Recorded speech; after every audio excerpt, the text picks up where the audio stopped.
It is my pleasure to welcome your state representative of the 67th District, Melanie Miller, and former Ashtabula County Auditor and current State Representative Dave Thomas of the 65th District, as they talk about property tax reform with my Director of Information Technology and Strategy, John Hunter. Hello, I'm John Hunter, Director of Technology and Strategy for Medina County Auditor Anthony Capretta. I am joined by your State Representative of the 67th District, Melanie Miller, and Representative Dave Thomas from the 65th District. Melanie, can you get us started with telling us a little bit about what you've been hearing and why this is such an important issue? Absolutely. First of all, John, thank you so much for having Representative Thomas and I on the program. Our pleasure. It's an honor to be here, and I guess this is a really important topic that both Representative Thomas and I have been hearing a lot about because it is becoming a major issue. This is a time in Ohio's history that we have had simultaneous spikes in property taxes in our recent history, and so people are feeling that. When I was running for office, as well as my colleague, we have heard at the doors, we've been getting emails and phone calls from people that who are on fixed incomes are having a struggle paying for their property taxes. I know I've heard firsthand from people right here in the city of Brunswick that have maybe had to even take a loan out to pay for their property taxes. And so this is a real problem. We've been hearing the cry from people, not just in our own districts, but all of Ohio, that are urging the legislature to do something to fix this problem.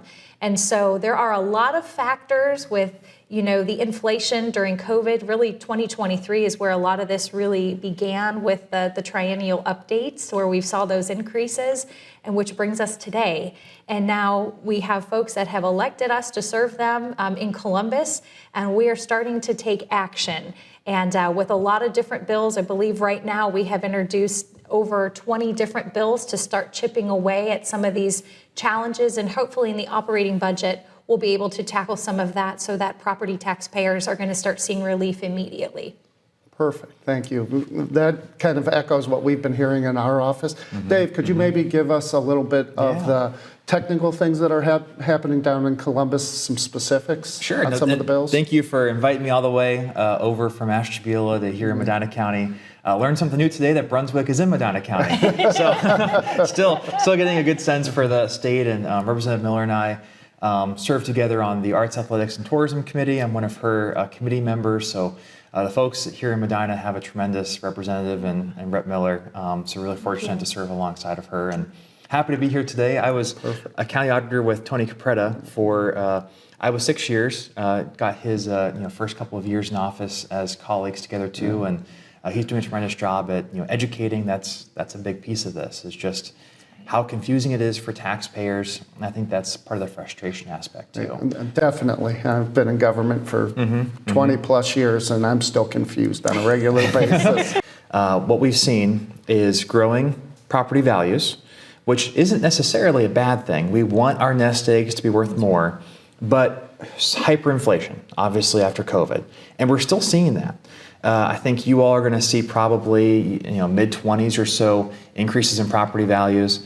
My home area of Ashtabula, we're going to see another 30 to 35% increases again, just like we did back in 2023. So just really a perfect storm. And what we're focused on, the legislature, is doing our piece. The legislature is the policy side. We kind of create the tax policy, but it's actually the local level. Property taxes, a lot of folks think that we as state legislators, we get property tax money, then we disperse it to the locals, or we do something magical with it. Actually, property taxes all stay at the local level. They're what fund your schools, your parks, your roads, your sheriff's departments, all of those local services. So the state of Ohio, actually, we don't receive any of your property tax money. But we do set some of the policies for how that process works. And then it's your local officials who actually decide how much to collect in, what they're asking for, and how they're spending that money. So my first recommendation to taxpayers is always do exactly what whoever is out there listening right now is doing, taking in the information, seeing what's happening, and then having that relationship with their local trustee, their school board members, their county commissioners, because those folks who are actually the ones collecting in the property tax money and then spending the property tax money. Been the biggest frustration over the last 6 years, our voters not being asked to pay more, but essentially their tax bill is still going up because of higher values. We can talk about more details with this, but also because part of their tax bill is attached to those higher values. And so we want to separate out when your value goes up from when your taxes go up, especially one for one. That should never be the case. So moving forward, a lot of our policies will actually tamp down those unvoted spikes and really give the voters then much more of a say over when their tax bill should be going up and where that money should be going. And maybe for some clarification, from a local property tax standpoint, what seems to be driving that tax increase? Yeah. Is it all voter initiated, which then the voters obviously choose to do that for their community? Right. But is there some unvoted components of that? Can you maybe That's a get great into question. that? So there's 3 pieces of your tax bill. And I always tell folks, you should look at your tax bill. The number of people, I don't know if your county sends tax bills to people that are paying their taxes through their mortgage, for example, or are renting. But if you don't, I really encourage your county treasurer to do that. It's enlightening for folks to actually see their tax bill and to see where all their money's going, where proportionally it is. But there's 3 kind of pieces to your bill. There's one, the voted aspect. Those are the levies that we're asked to vote on. Over the last 10 years, your website may have this, our website in Ashtabula did.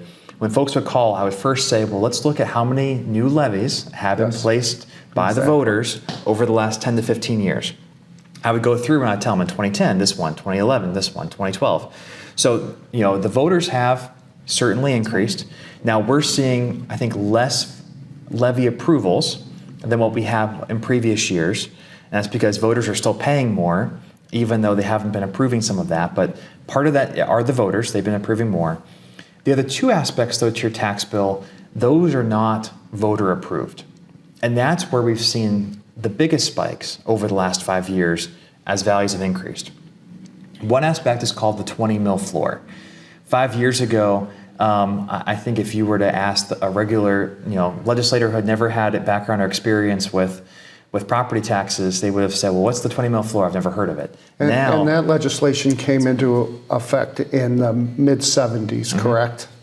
Yeah, essentially our last period of hyperinflation in 1976, the legislature passed a bill called House Bill 920. And what that said is when you vote for a levy, you're actually voting for the revenue coming into the local government. They won't receive more in taxation as your value goes up.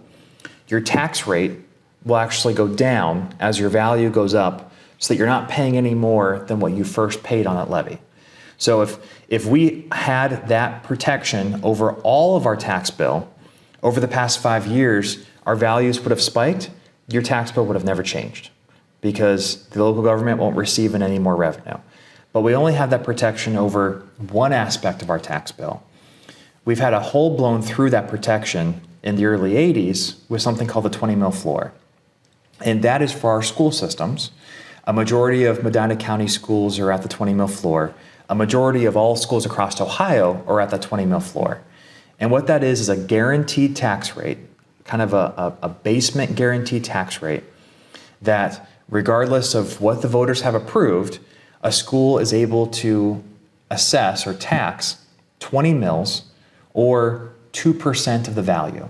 So a mil is $1 per $1,000 of value. It's 0.01% or 0.1%. So essentially 20 mils, 2% of your value, that's the minimum tax that will always be assessed. And as your values go up, unlike when you vote for a levy and the revenue won't increase, that guaranteed tax rate with the 20 mil floor, that's assessed directly to your much higher value. So your value was at $100,000 in 2020. Now your value is at $250,000 in 2026. That 20 mils is applied to both of those values. That's why you're paying tremendously more. So that's one aspect of the unvoted piece. And then the third one is... And then, Melanie, is that happening in your congressional district as well? Absolutely. Yes. Absolutely. Okay, Yes, so- it is. And I'm so grateful that we have someone like Representative Thomas here who is able to educate the legislature on this, because taxes is a very complex topic. As you start digging into the details, it's been very helpful. I've learned so much from him, and it's been very, very helpful to be able to pick this apart piece by piece to figure out how we got here and what can we do to start addressing some of these huge increases for our property taxpayers. Yeah, it's so convoluted, and there's so many is. different pieces, and the taxpayers gets frustrated. So ultimately, what we tell taxpayers is, moving forward, your bill should not be increasing more than inflation. That's one of the pinnacle aspects of our legislation that we have. And is that the third part you were getting ready to talk about? Yep. Perfect. That inside millage aspect, where you've got a guaranteed tax rate that on all properties of 10 mils or 1% of your value, that's split among all your local entities. So some of our legislation essentially deals with the 20 mil floor, capping that to inflation. 5 years ago, if we were to say, hey, schools, you shouldn't be getting more than inflation in new revenue unless the voters approved it, we would have been laughed out of the room. Today, everyone's seeing our tax system is broken. So we have to cap those moving forward. That's one of the aspects that will protect then your property owners here in Medina County in January of 2026.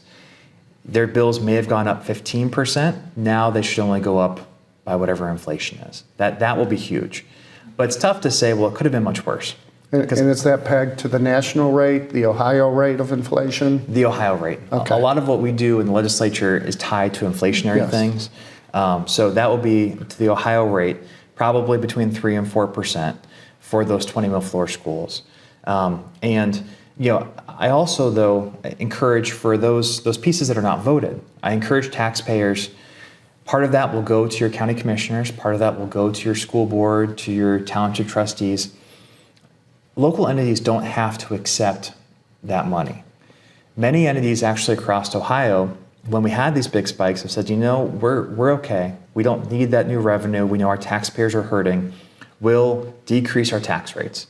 And that gets into the Budget Commission. Another piece of our legislation essentially tackles the gray areas over who actually has oversight with our tax rates, and giving counties much more control and authority will essentially allow for there to be a check, which I'm sure your taxpayers are hearing that we need some type of oversight. That's right. Melanie, you could speak a little bit on, so I know you guys as a legislature are really big on getting something done by January, but are you guys having talks and conversations about maybe further reforms that are taking more maybe study, getting a basis of where things are moving forward to help change some of the things, specifically property tax? Sure, absolutely. That's actually a really great question.